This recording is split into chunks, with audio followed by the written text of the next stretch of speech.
नमस्कार. आज मी एक स्पेशल रेसिपी घेऊन आली आहे. स्पेशल यासाठी आहे कारण ही माझी बिझनेस रेसिपी आहे, ती म्हणजे नाचणीची नानकटाई. तर आपण आज नाचणीची नानकटाई कशी बनवायची ते बघणार आहोत. त्याचबरोबर ही नाचणीची नानकटाई मी विकताना तिची पॅकिंग कशी करते, त्याला थोडंसं मी डेकोरेट करते, ते कसं करते ते पण दाखवणार आहे. अगदी बऱ्याच वेळा ट्राईड अँड टेस्टेड अशी ही नानकटाई आहे. सगळ्यांना खूप आवडली आहे. ती तुम्ही लहान मुलांपासून अगदी म्हाताऱ्यापर्यंत कोणालाही देऊ शकता अशी नानकटाई आहे. त्यामुळे व्हिडिओ शेवटपर्यंत जरूर बघा. व्हिडिओ आवडला तर एक लाईक जरूर करा. तर चला सुरुवात करूया. ही नाचणीची नानकटाई बनवायला अतिशय सोपी आहे. अगदी बेसिक इन्ग्रेडियंट्स लागतात, म्हणजे नाचणीचं पीठ, गव्हाचं पीठ, साखर, तूप आणि थोडासा रवा.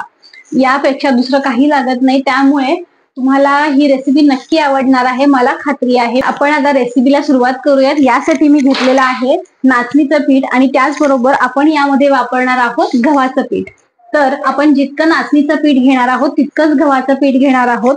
तर आता हे बेकिंग मध्ये थोडंसं परफेक्शन, म्हणजे मेजरमेंट परफेक्शनला खूप महत्व आहे. त्यामुळे मी हा मेजरिंग स्केल घेतलेला आहे आणि यावर मी मोजून घेणार आहे. जितकं नाचणीचं पीठ घेणार आहे तितकंच मी गव्हाचं पीठ घेणार आहे. तुमच्याकडे जर असं मेजरिंग स्केल नसेल तर मग तुम्ही साधी आपली घरातली वाटी घ्या, एकच वाटी घ्या आणि त्याच वाटीने जितकं नाचणीचं पीठ घ्याल तितकंच गव्हाचं पीठ घ्या. आता सगळ्यात पहिल्यांदा आपण यामध्ये नाचणीचं पीठ घालणार आहोत. तर मी तुम्हाला इथे पाव किलोची रेसिपी दाखवत आहे. तर त्यासाठी आपल्याला 55 ग्रॅम नाचणीचं पीठ लागणार आहे. तर आता आपण इथे 55 ग्रॅम नाचणीचं पीठ घेणार आहोत. 55 ग्रॅम नाचणीचं पीठ घातल्यावर ते आपल्याला यामध्ये तेवढंच आपल्याला गव्हाचं पीठ देखील घालायचं आहे. हे आपलं घरचं दळलेलं गव्हाचं पीठ आहे.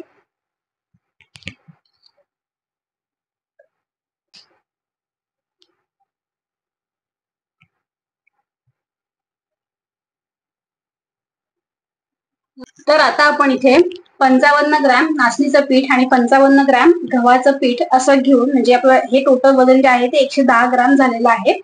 तर यामध्ये आता आपण 60 ग्रॅम साखर घालणार आहोत.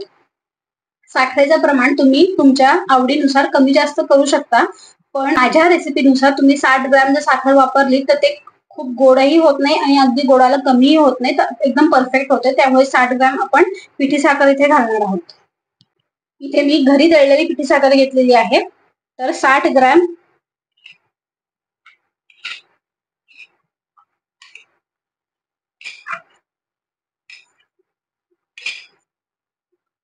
एखाद 2 ग्रॅम मागे पुढे झालं तर चालू शकतं. तर इथे आपण 60 ग्रॅम साखर घेतलेली आहे. आता आपण यामध्ये 24 ग्रॅम बारीक रवा घालणार आहोत.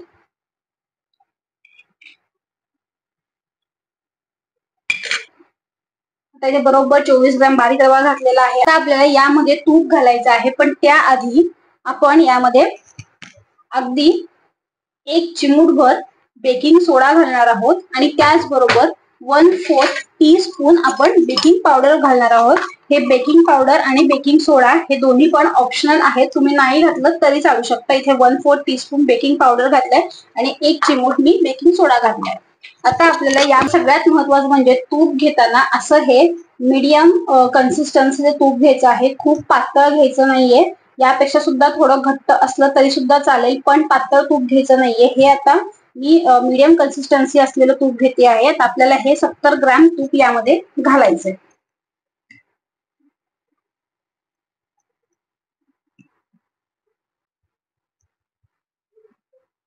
आणि 70 ग्रॅम तूप इथे आपलं झालेलं आहे.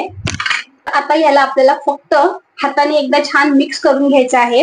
मिक्स करताना सुद्धा मळायचं नाहीये, कारण आपण जर मळलं तर ह्याच्यामध्ये ग्लुटन तयार होतं आणि जितकं आपण मळू तितकं जास्ती ग्लुटन तयार होईल आणि जर ग्लुटन एखाद्या बिस्किटामध्ये तयार झालं तर ते कडक होतात, बिस्किट क्रंची होतात, सॉफ्ट होत नाही. आणि आपण ही नानकटाई बनवतोय, नानकटाई ही कायम सॉफ्ट असते. त्यामुळे आपल्याला हे मळायचं नाहीये, फक्त मिक्स करून घ्यायचे, जेणेकरून असं कुठेही फक्त पिठाचा भाग दिसणार नाही, एवढं आपल्याला मिक्स करायचं.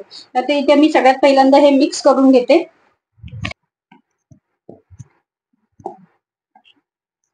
आता हे आपण एकदा छान मिक्स करून घेऊयात.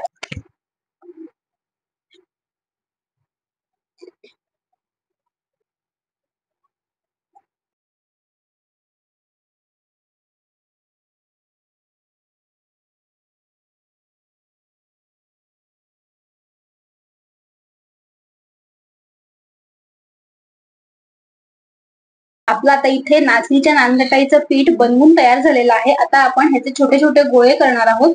तर आता आपण ह्याचे छोटे छोटे गोळे करून घेऊया. आता तुम्ही म्हणाल की माझ्याकडे तर मेजरिंग स्केल नाहीये, अशा वेळेला मी काय करू? तर मी सांगते काय करायचं. तुम्ही ज्या वाटीने नाचणीचं पीठ घेणार आहात त्याच वाटीने गव्हाचं पीठ घ्यायचं. ठीक आहे. त्यानंतर ज्या वाटीने नाचणीचं पीठ घेतलेलं आहे त्याच वाटीने पिठी साखर घ्यायची आणि त्यामध्ये अजून 1 चमचा पिठी साखर ऍड करायची. ठीक आहे. त्यानंतर त्याच वाटीने तुम्हाला तूप घ्यायचे आणि त्यामध्ये 2 ते 3 चमचे तूप तुम्हाला अजून ऍड करायचं, म्हणजे तुपाचं प्रमाणही बरोबर होईल. त्याचबरोबर त्याच वाटीने तुम्हाला पाव चमचा बारीक रवा घ्यायचा आहे, म्हणजे बारीक रव्याचं प्रमाण सुद्धा आपल्याला मिळालं. तर अशा प्रकारे तुम्ही तुमच्याकडे मेजरिंग स्केल नसताना किंवा कप मेजरमेंट नसताना तुम्ही अशी नानकटाई अगदी घरच्या घरी नक्कीच बनवू शकता. तर आता आपण ही नानकटाई बेक कशी करायची ते बघूया. आपली नानकटाई जी बनवून तयार होणार आहे ती बेक झाल्यानंतर साधारण 260 ग्रॅम अशी बनवून तयार होते. म्हणजेच प्रत्येक नानकटाई ही 13 ते 13.5 ग्रॅमची बनवते मी. 20 नानकटाई मी टोटल या ट्रेमध्ये बेक करते. तर ट्रेला मी खाली कुठलाही बेकिंग पेपर ठेवलेला नाहीये. त्याचबरोबर 2 नानकटाईंच्या मध्ये आपल्याला जवळजवळ 1 सेंटीमीटरचं अंतर सोडायचं आहे, जेणेकरून त्या छानपणे बेक होतील. पाव किलो नानकटाई बनवायला लागणारा खर्च हा साधारण 80 ते 90 रुपये इतका येतो. त्यामुळे मी ही नानकटाई 200 रुपयाला पाव किलो अशी विकते, जेणेकरून 100 रुपये माझा खर्च आणि 100 रुपये माझा प्रॉफिट असं मी विक्री करते.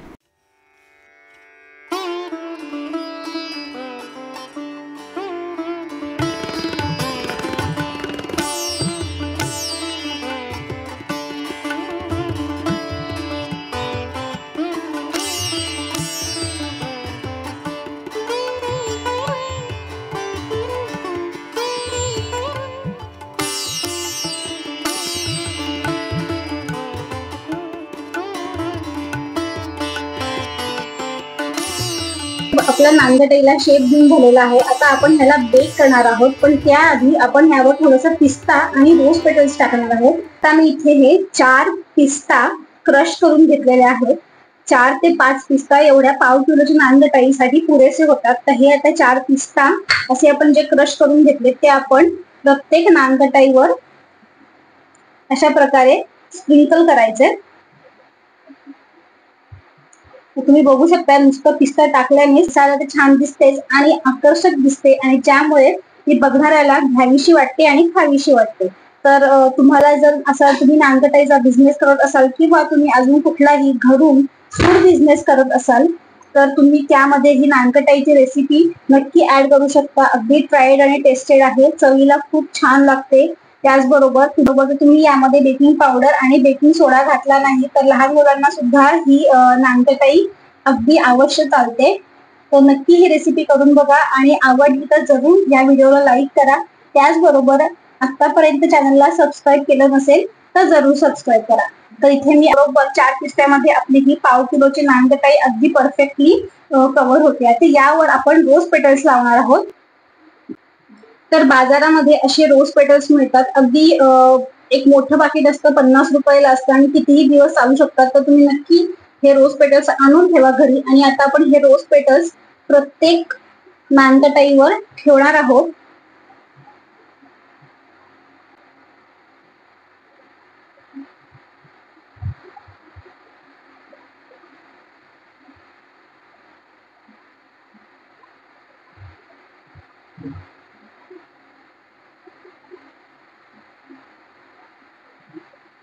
तर या पद्धतीने असे 2-2, 3-3 रोज पेटल्स आपण प्रत्येक नानकटाईवर ठेवायचे आहेत.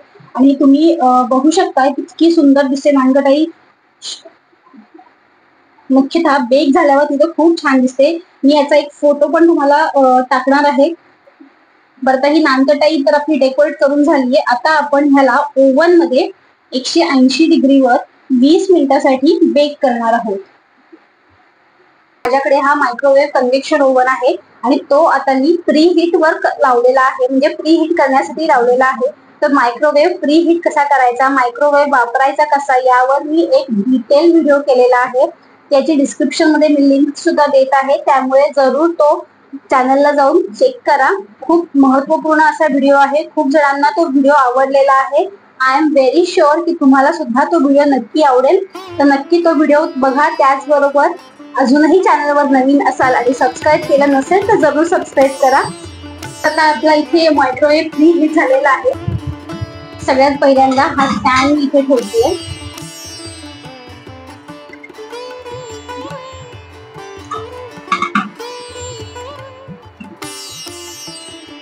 आणि आता परत एकदा कन्व्हेक्शनचं आपण इथे बटन प्रेस करायचं. 180 डिग्रीवर 20 मिनिटासाठी आपण हे बेक करूया.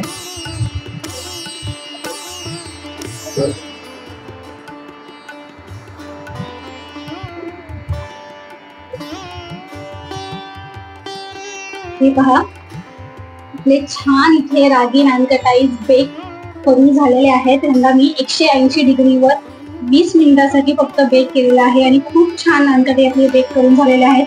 मी तुम्हाला जवळून सुद्धा दाखवते की ते कसे दिसत आहेत.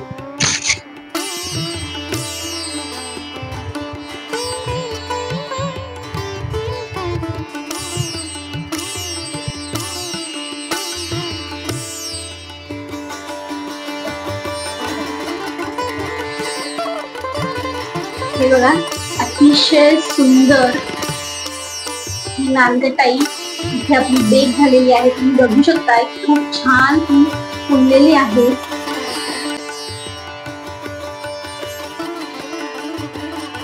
अतिशय सुंदर दिसते आणि तेवढी चविष्ट सुद्धा आहे.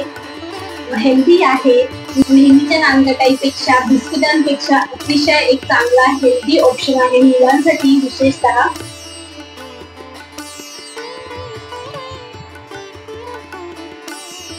तर अशी ही अतिशय चविष्ट हेल्दी नानकटाई नक्की करून बघा.